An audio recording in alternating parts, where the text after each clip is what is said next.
conforme a tua palavra. E assim, meu Deus, meu Pai, nós te apresentamos e já te agradecemos em nome de Jesus. Amém. Graças a Deus.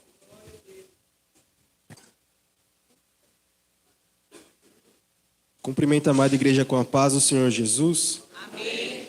Os irmãos podem se assentar.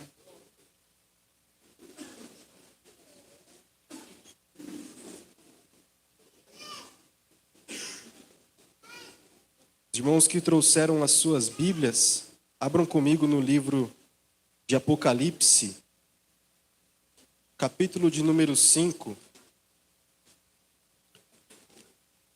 Meus irmãos, eu sou grato a Deus pela oportunidade de poder estar nesta casa, trazendo uma porção da palavra de Deus. Sou grato a cada irmão que aqui está. Creio que estamos em família, estamos entre irmãos. Me sinto em casa, meus irmãos, graças a Deus. Sou grato pelo convite do nosso irmão Kennedy, que estendeu o convite a nós há alguns dias atrás, por que não dizer há um mês atrás. Trago a paz do Senhor do meu pastor. Meu pastor, por incrível que pareça, é o meu pai, irmão Edivan. Os irmãos que encontraram, digam amém. Quem não achou, diga escola dominical. Amém. Apocalipse capítulo 5, versículo de número 1.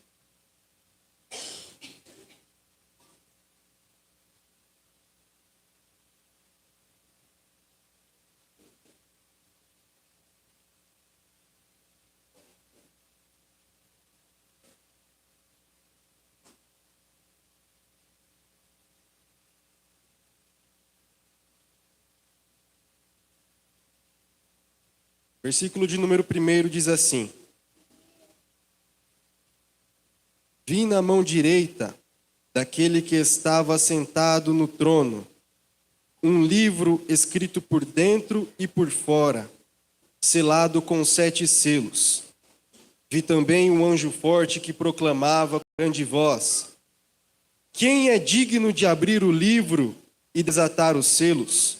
Ora, nem no céu, nem na terra, nem debaixo da terra, ninguém podia abrir o livro, nem mesmo olhar para ele.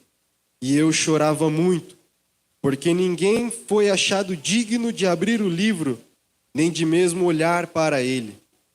Todavia, um dos anciãos me disse: Não chores, eis que o leão da tribo de Judá, a raiz de Davi, venceu para abrir o livro e os seus 7 selos. Então, vi no meio do trono e dos 4 seres viventes, e entre os anciãos, de pé, um cordeiro como tendo sido morto. Ele tinha 7 chifres, bem como 7 olhos, que são os 7 Espíritos de Deus enviados por toda a terra. Veio, pois, e tomou o livro da mão direita daquele que estava sentado no trono. E quando tomou o livro, os 4 seres viventes e os 24 anciãos prostraram-se diante do cordeiro, tendo cada um deles uma harpa e taças de ouro cheias de incenso, que são as orações dos santos, e entoavam um novo cântico, dizendo: Digno és de tomar o livro e de abrir os selos, porque foste morto, e com o teu sangue compraste para Deus os que procedem de toda tribo, língua, povo e nação. E para o nosso Deus os constituíste reino e sacerdotes, e reinarão sobre a terra. Vi e ouvi uma voz de muitos anjos ao redor do trono, dos seres viventes e dos anciãos, cujo número era de milhões e milhares de milhares, proclamando com grande voz: Digno é o cordeiro que foi morto de receber o poder, e riqueza, e sabedoria, e força, e honra, e glória, e louvor.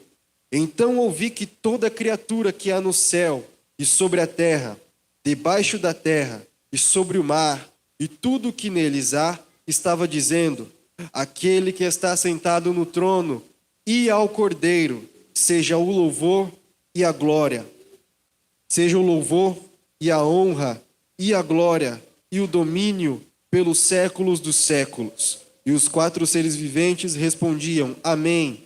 Também os anciãos prostraram-se e adoraram. Amém. Meus irmãos, confesso que fiquei meditando durante um tempo a respeito do que o Espírito Santo queria que eu trouxesse nesta noite para ministrar à igreja do Senhor. Porque tenho aprendido há algum tempo, desde que o Senhor tem nos chamado para o ministério da pregação, para o ministério do ensino, que pregador, que profeta, não fala o que quer, fala o que Deus manda. Então, com temor no meu coração, orei ao Senhor e por esses dias o Senhor confirmou a sua palavra. Eu sabia que os irmãos escolheram um tema e eu não queria fugir desse tema, mas o Senhor falou ao meu coração a respeito desse texto e quero compartilhar com os irmãos a exposição da palavra de Deus nesta noite. Meus irmãos, para contextualizarmos o texto lido nesta noite, é preciso falar acerca do apóstolo João. Quem era João? João era um dos discípulos ao qual Jesus escolheu para ser um apóstolo. É preciso ressaltar um ponto que pouquíssimas pessoas eu já vi dizer a respeito, que quando Jesus escolhe os discípulos, quando Jesus escolhe aqueles que deviam segui-lo, Jesus ele escolhe jovens, Jesus ele escolhe adolescentes. Como assim, irmão Nicolas? Como você prova isso? Quando nós vemos o episódio onde alguns defensores da lei chegam diante de Pedro e perguntam: o seu mestre não paga tributos? O seu mestre não paga impostos? Que impostos eram esses que estavam sendo cobrados? Eram os impostos do templo. A lei vai dizer, em Êxodo capítulo de número 30, que deveriam pagar o imposto do templo aqueles que tinham idade para a guerra, aqueles que tinham idade para ir à guerra. Quem tinha idade para ir à guerra? Eram pessoas de 20 anos para cima. Então, quando Pedro chega diante de Jesus, Jesus diz para ele: eu vou pagar o imposto, Pedro, mas rei não paga imposto, mas eu vou pagar. E eu vou pagar como Deus. Vai até o mar, pesca um peixe e toma da boca do peixe 2 dracmas e paga o imposto por mim e por ti. Por que que Jesus paga o imposto dele e o de Pedro? Porque Pedro era o mais velho dos discípulos. Logo, os discípulos a qual Jesus escolheu para serem seus apóstolos tinham de 20 anos para baixo. Eram jovens, eram adolescentes. Então, meu irmão, quando você vê um jovem, quando você vê um adolescente vocacionado para a palavra, vocacionado para o ministério, invista nele. Dê asas a esse jovem, deixe que ele pregue, deixe que ele exerça o ministério, porque o Senhor ele confiou o ministério a jovens, a adolescentes. E nessa noite nós estamos a falar de um texto escrito por um desses jovens. Esse jovem se chama João. João foi o último dos apóstolos a morrer. E é preciso ressaltar que João escreve Apocalipse não no fim da sua vida, não no fim do seu ministério, mas antes de morrer, antes até mesmo do Evangelho de João e das Epístolas. O primeiro livro que João escreve é a revelação de Apocalipse. Então, nós estamos aqui diante de um cenário, onde João, ele viu seu mestre morrer numa cruz. Foi o único discípulo, foi o único apóstolo que esteve com Jesus até a sua morte, que esteve com Jesus até a sua crucificação, que acompanhou todo o processo.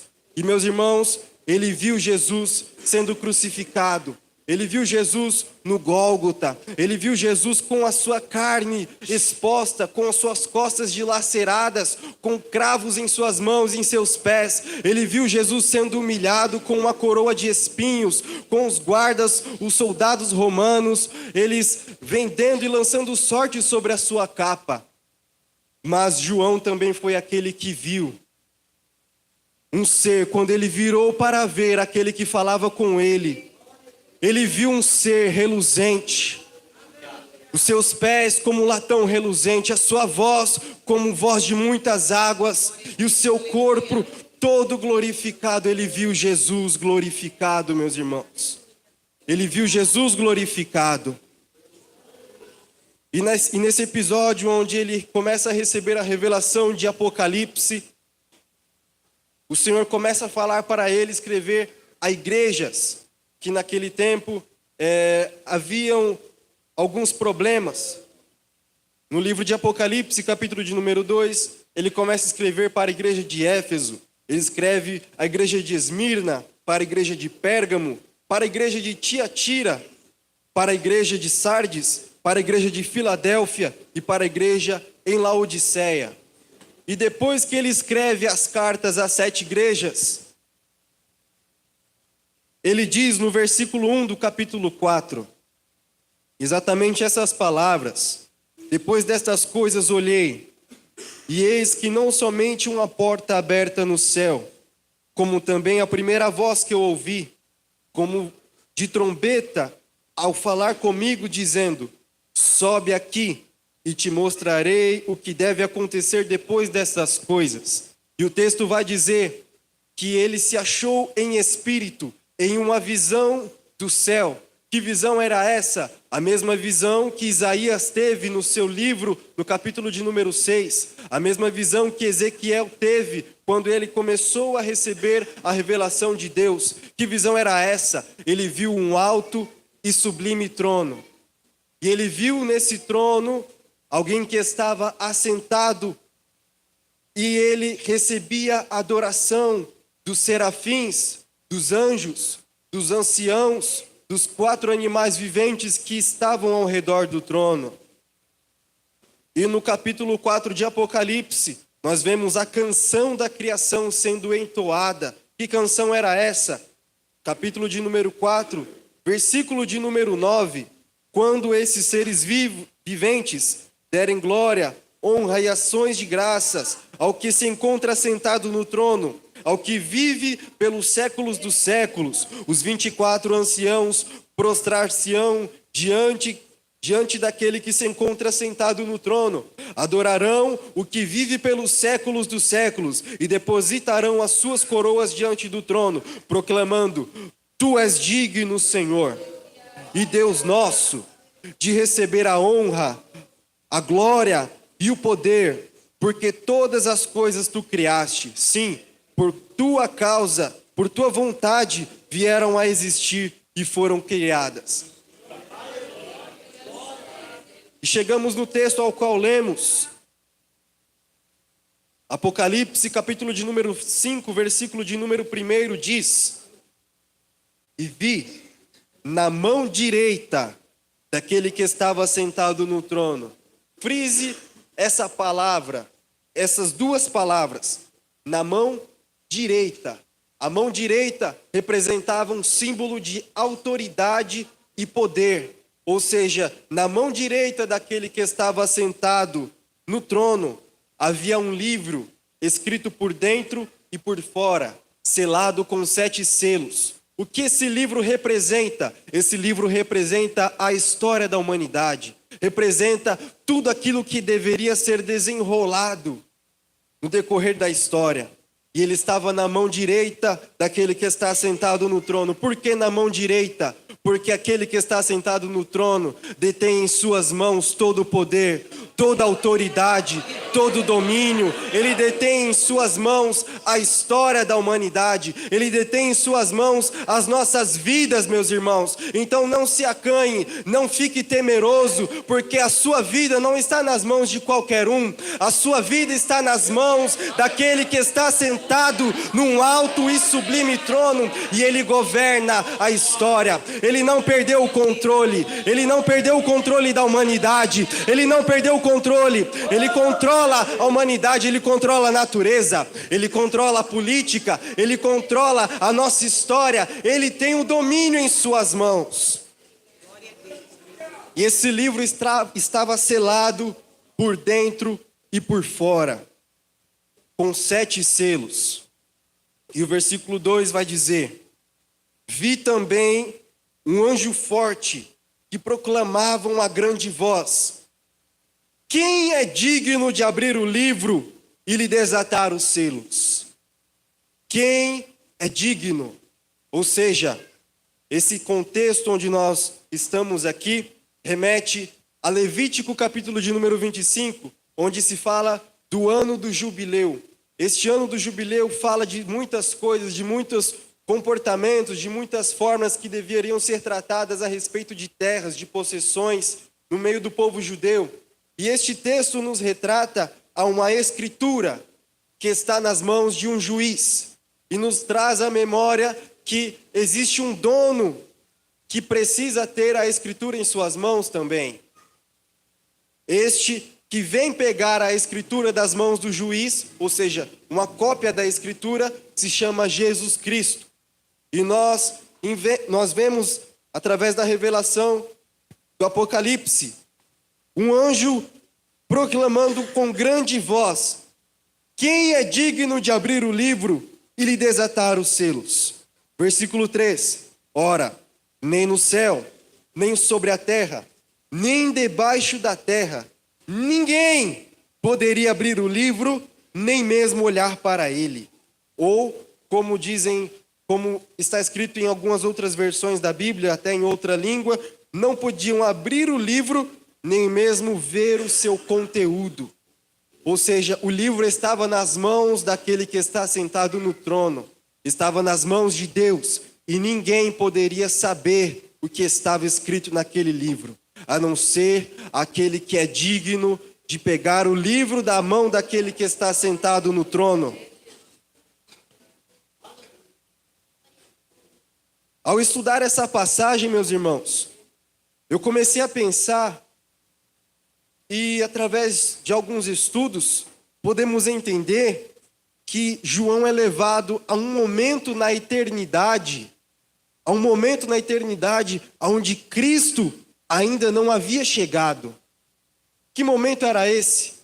Atos capítulo de número 1, versículo de número 9, nós vemos Jesus sendo assunto aos céus. E alguns homens de branco viram para os discípulos e questionam: por que vocês estão chorando? Aqui, o mesmo Jesus que vocês estão vendo subir, ele voltará da mesma forma sobre este mesmo monte. Então, Jesus ele é assunto aos céus.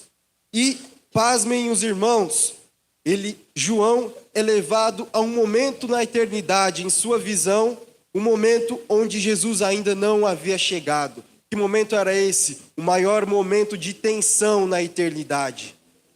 Por que um momento de tensão? Porque Cristo ainda não havia tomado o livro da mão daquele que está sentado no trono. Então, um anjo pergunta: quem é digno de abrir o livro e desatar os seus 7 selos? E ninguém se apresenta para abrir o livro. Como assim ninguém se apresenta?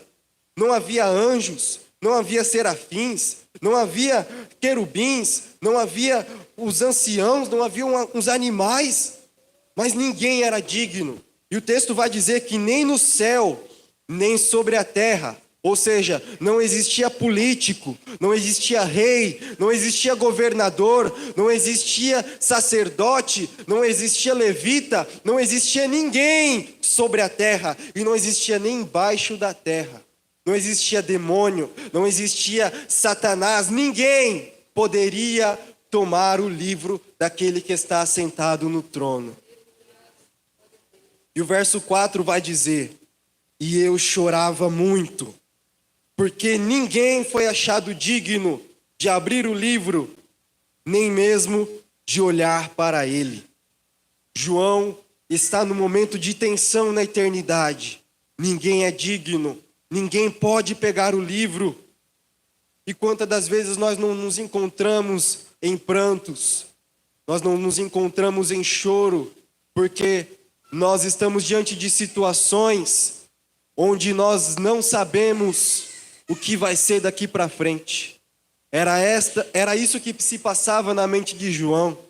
Espera aí, esse livro representa a história da humanidade, e ninguém se apresenta para desenrolar os próximos capítulos. Este livro representa os próximos acontecimentos da história da humanidade, e ninguém se apresenta para demonstrar, para trazer à tona aquilo que vai acontecer.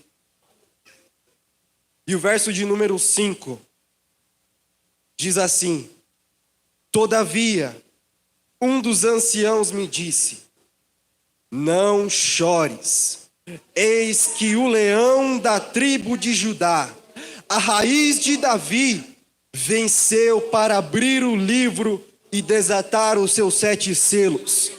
Então eu vi no meio do trono e dos 4 seres viventes, e entre os anciãos de pé, um cordeiro como tendo sido morto, e ele tinha 7 chifres, bem como 7 olhos, que são 7 Espíritos de Deus enviados por toda a terra. Não chores, eis que o leão da tribo de Judá, aquele que venceu para abrir o livro. O que me chama a atenção é o que torna Cristo capaz de abrir o livro. O que torna ele capaz? A cruz. Como assim a cruz? A cruz era um sinônimo de sofrimento, era um sinônimo de maldição, porque na lei dizia: maldito todo aquele que for colocado no madeiro. Mas a cruz, para nós que temos a fé em Cristo, é sinônimo de glória. A cruz, ela é sinônimo de uma vida eterna. A cruz, ela nos faz sofrer, sim. A cruz, ela nos aproxima de sofrimentos, mas o sofrimento, ele nos aproxima da glória. Porque sem sofrimento não tem glória. Sem levar a sua cruz, não tem como ver o reino de Deus. Se não nascer de novo, não tem como ver a glória de Deus. É preciso levar a cruz para chegar até a glória. E o que faz Jesus ser digno de tomar o livro e desatar os seus 7 selos foi a cruz. Foi o seu sacrifício. Porque o verso 6 diz: um cordeiro como tendo sido morto. Logo no verso 5, ele diz: o leão da tribo de Judá.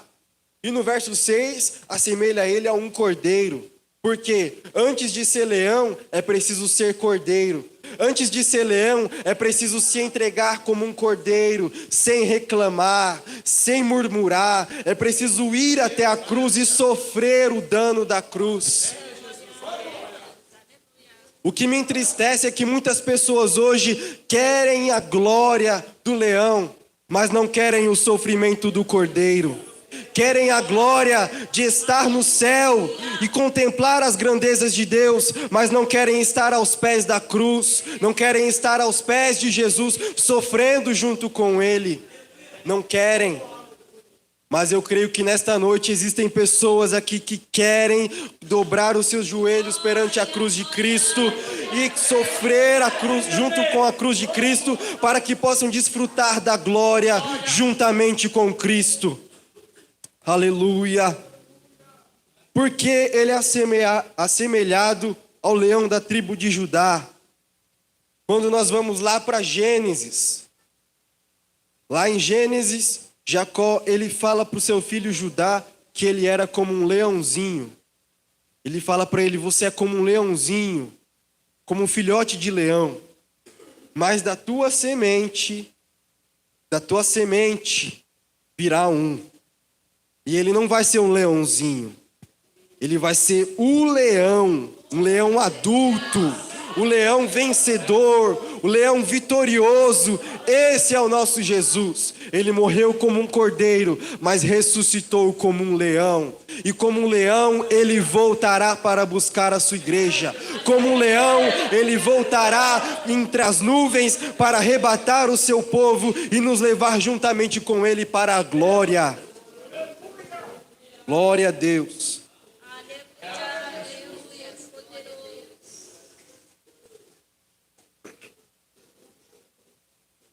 verso de número 6 diz que ele tinha 7 chifres, bem como 7 olhos, que são 7 Espíritos de Deus enviados por toda a terra. Meus irmãos, os 7 chifres representam poder, ou seja, Jesus se apresentou como sendo onipotente.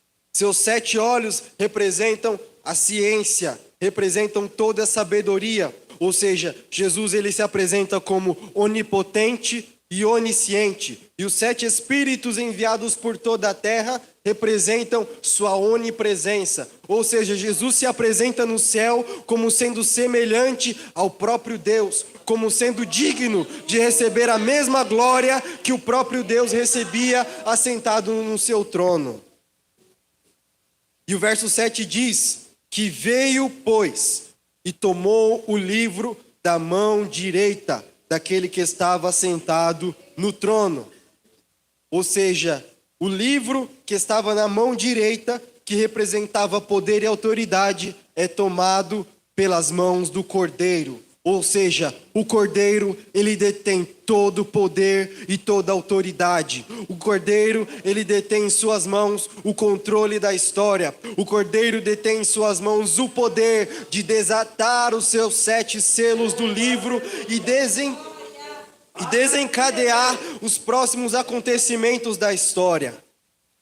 E quando ele tomou o livro, os 4 seres viventes e os 24 anciãos prostraram-se diante do Cordeiro, tendo cada um deles uma harpa e taças de ouro, cheia de incenso, que são as orações dos santos, e entoavam um novo cântico. Vamos refletir sobre isso. E entoavam um novo cântico. Como assim um novo cântico? No céu não só se canta santo, santo, santo, santo, santo, santo, santo. Não, no céu não se canta só santo, santo, santo, santo, santo. Nos céus nós vemos um novo cântico.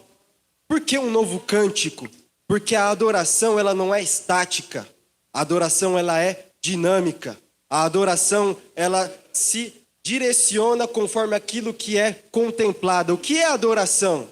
Adoração nada mais é do que uma resposta àquilo que está sendo visto.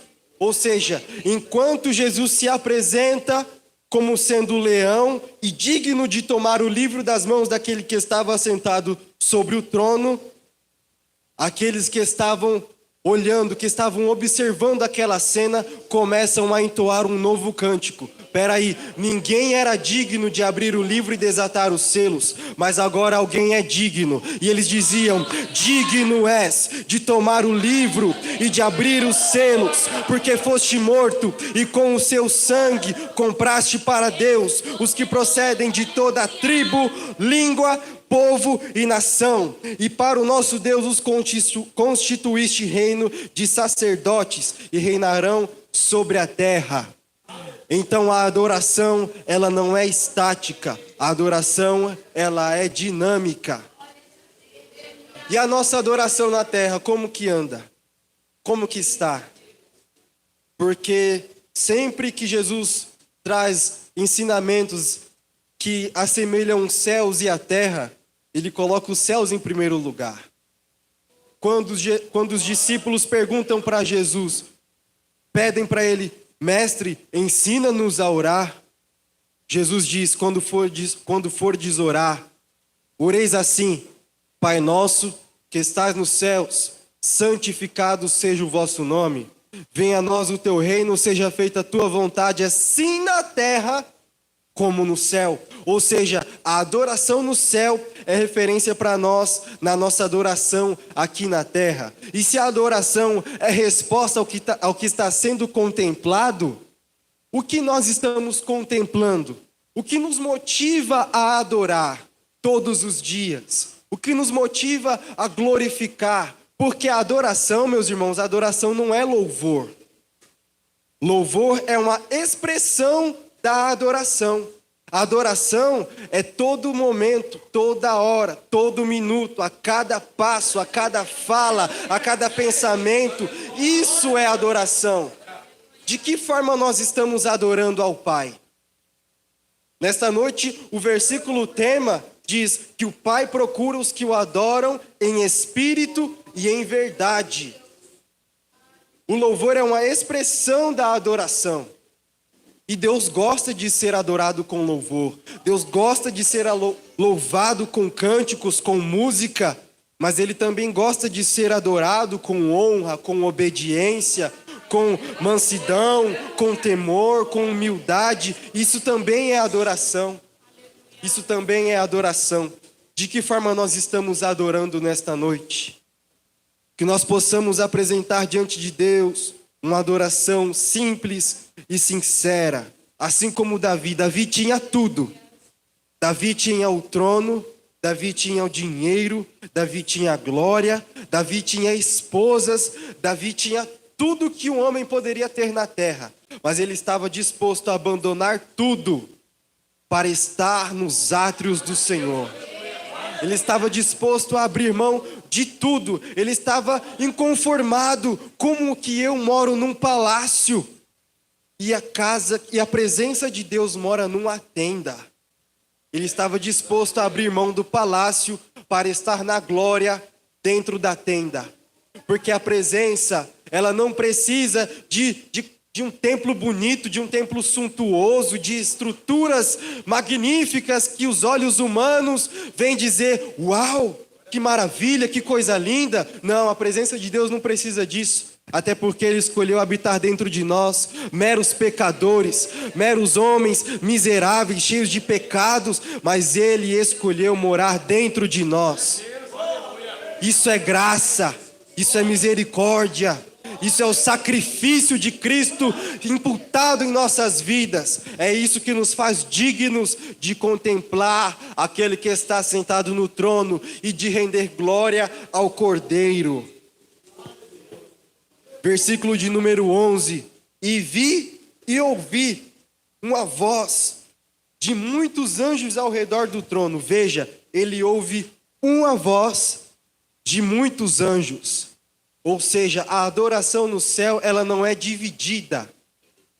A adoração no céu, ela não é separada. Ele não ouviu algumas vozes, ele não ouviu muitas vozes, ele ouviu uma voz de muitos anjos ao redor do trono, e uma voz dos seres viventes e dos anciãos, cujo número era de milhares e milhões de milhões. Ou seja, milhões e milhões e milhares de seres adoravam ao Cordeiro em uma só voz.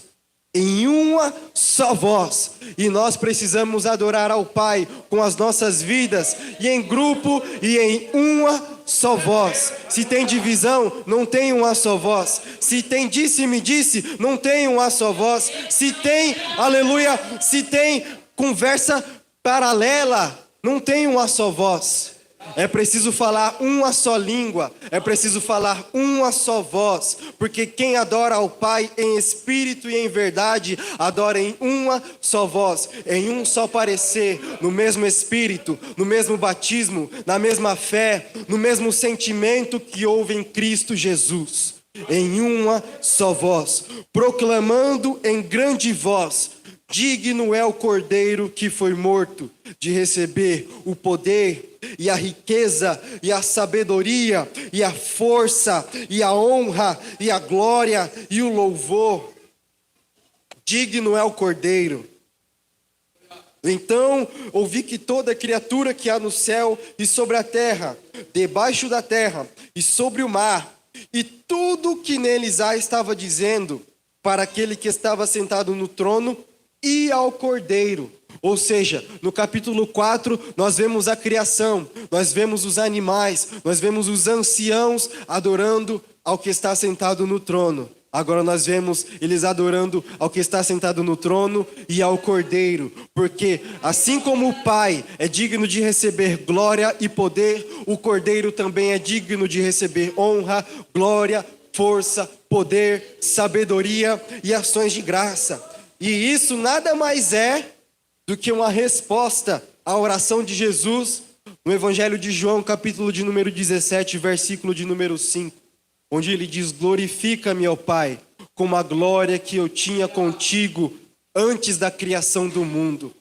Ou seja, o Cordeiro está presente, recebendo glória e poder antes da fundação do mundo e depois que o mundo existiu. Ele está no começo, ele também está no fim. Ele é o alfa, ele é o ômega. Ele está no começo, ele também está no fim. Ele é o alfa e o ômega. Ele é o princípio, ele é o meio e ele é o final. Ele é aquele que dá início na história, mas ele também é aquele que consuma a história. Porque o Cordeiro, ele recebe a mesma glória que o Pai. O Cordeiro recebe a mesma glória que aquele que está sentado no trono, porque assim funciona. A Trindade, na Trindade não existe divisão, é um só Deus, é um só Senhor, é uma só fé nesse Deus, é uma só fé nesse ser que está sentado no trono.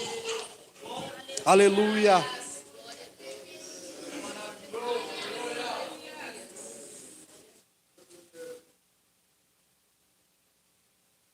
E os 4 seres viventes respondiam: amém.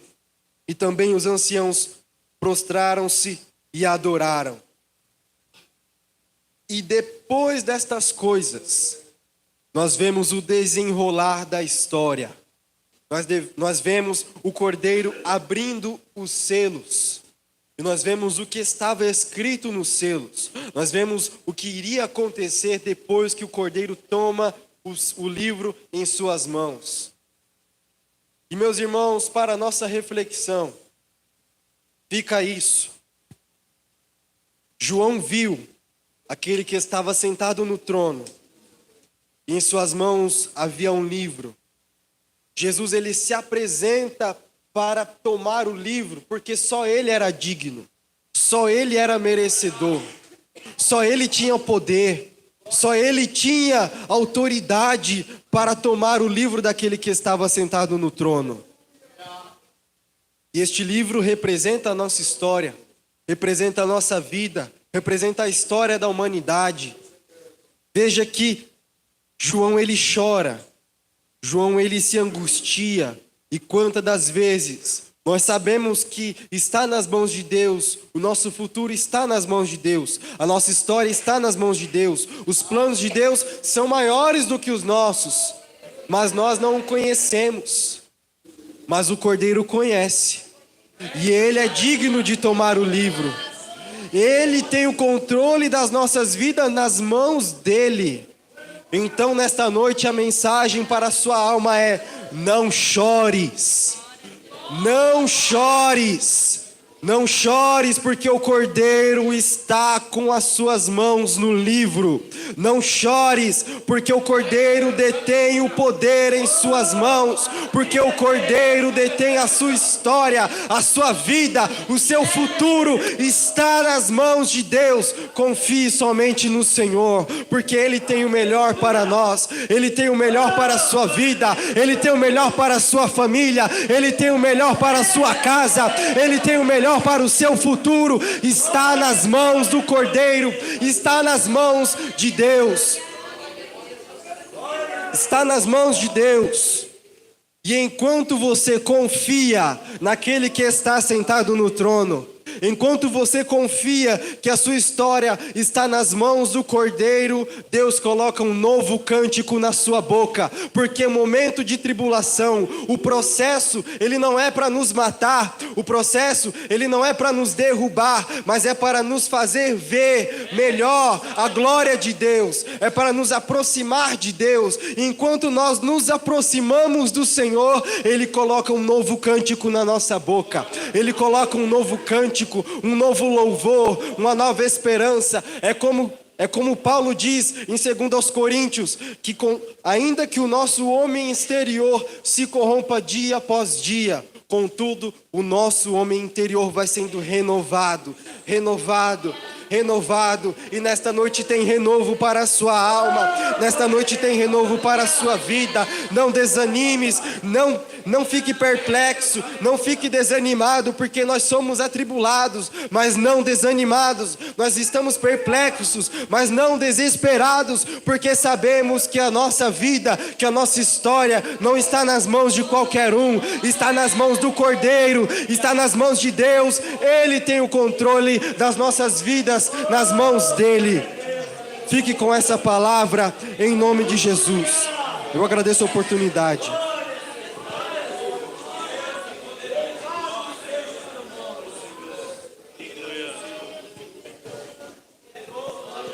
Glória a Deus.